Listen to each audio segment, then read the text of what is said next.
The FIREBOX is a camp stove that all packs up into this little package, and it just opens up, and then you've got a piece inside, folds down, and boom, there's your stove. It's set up. So here, if I stick that through there and through the other side, and stick this one through the same height through the other side, I can now take one of these and getting it so that it's the right shape. Nope. There we go. I can drop that down in there. And so now I could use that as the base to build the fire on, and then I can throw this on top, if that's the right shape. There we go. And now I can have the fire closer to the pot. And for my purposes, what I brought was just a tin can.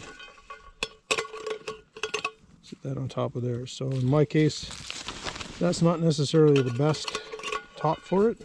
So we can pop that one off. Put this back over here. So I can take that one off since it's not ideal for my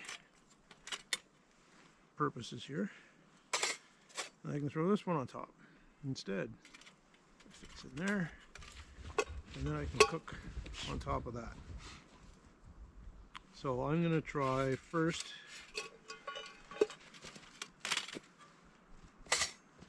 and, like I was saying, it comes with this rack here as well. It fits on there, the bigger rack. And so now you can see you can put a steak on there, or a couple of little hamburgers or some sausages or fish would be good on there. So I'm going to get this set up, collect some water, collect some firewood, and then I'll come back and do a better sort of close-up view of the fully set up thing. And then we can get a fire going in this and see what happens. Alright, so I've collected my materials, got my firewood, which I think is about the right size, some birch bark for starter, my water, which is already getting a crust of ice on, and about half that tin, so that's about 500 ml, so about a cup of water, a little more than a cup of water. Got my stove. Down below you see the ash pan, or ember pan. I guess that catches the ember so they don't just drop onto the ground. Put that flap down for now. I did notice one thing, is that you've got these two racks, so you can see the difference between the two of them. This one's got little tabs on it, so that sits on top for cooking on, whereas this one without those tabs will slide down inside to give you that height adjustment for your flame, or for your distance of the fire from the from the cooking surface. So I'll set you guys back over here again, just while I build my fire. So I'm going to take and put some bigger pieces. So I'm a proponent of top-down fire building, and since I'm just starting this, I'm going to drop them in through the top. So I'm going to put my bigger pieces down on the bottom, as we'll create the coals later on. So yeah, on the top-down fire, you put your big pieces on the bottom, and then you put your smaller pieces, and you sort of come the way a fire would look, but instead of putting the kindling and the fire starter, in this case the birch bark, on the bottom, that goes on the top, and then it's the radiant heat from the fire on top that burns down. I have a video that I made on that subject that you can check out if you want. I'll put a link in the description. So I'll put our little pieces.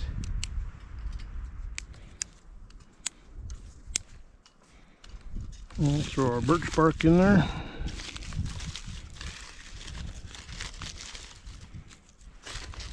And then just weight that down. We'll throw a few little pieces on top.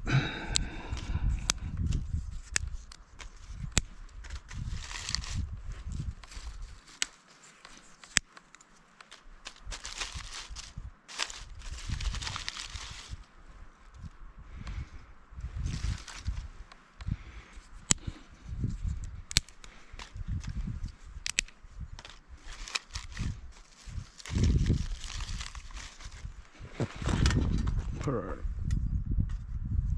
cooking grate on top.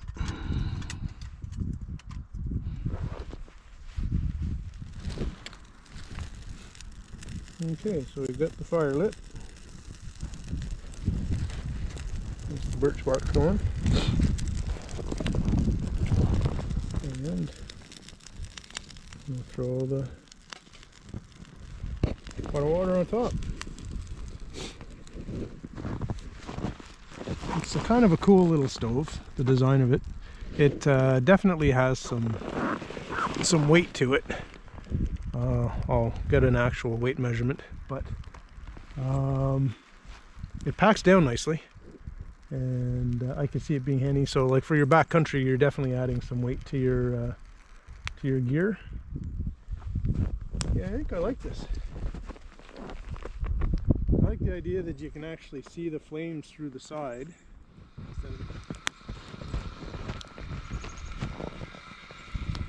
instead of it just being a contained box or tube.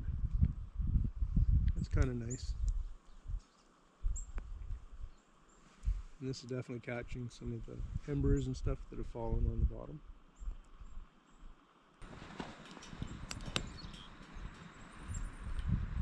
Yeah, I can see this really good, like single, just the small burner there. With what's happening, the flames that are going here, that if you were to put the second one in and get the flame up closer, that same flame, and then when it gets down to larger chunks of better quality pieces, chunks of wood, a little bit thicker, then you could get a bed of coals going there, and you could really cook a nice hamburger on there, a small piece of single serve piece of fish, or that bigger one there. Like that's a, if you see that in comparison to my hand, that's a decent size steak that you could throw on there as well if you brought steak along with you. Also, I think that if you were to use that other plate even for boiling water, and had the flame, you know, like up here, had the flat so that you've only got like an inch or so below, and you just keep throwing the little sticks into it to keep it fed, I think this water would boil faster. I'll do a better example or demonstration of the boiling of water, because I don't think this is a fair demonstration of what this thing can do. But first impressions, definitely, I think that I would recommend it. I don't know how much it costs. Like I said, it was a gift. But I said from the outset, I'm not a big fan of gadgets, especially for camping. Carry as little as you possibly can and just use what's around you. But yeah, it's a pretty cool little tool. I do like how small this thing packs up.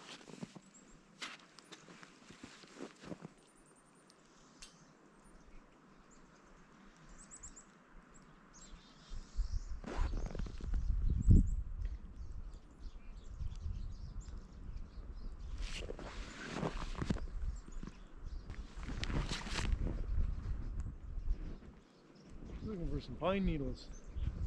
Might as well make a cup of tea while I'm at it. Get some vitamin C into me.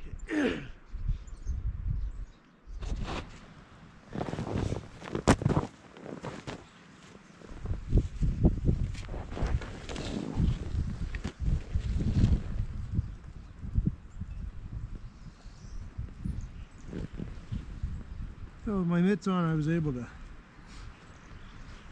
pick it up and carry the whole thing over here so that I can let my tea steep.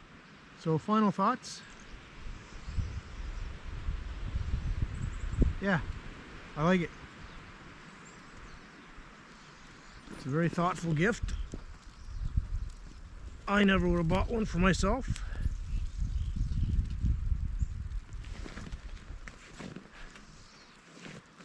But I think this is going to come in handy. I think this is going to be useful. I think we'll get a lot of use out of it. So thank you very much, boy. It's very thoughtful. I appreciate it.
Pretty slick.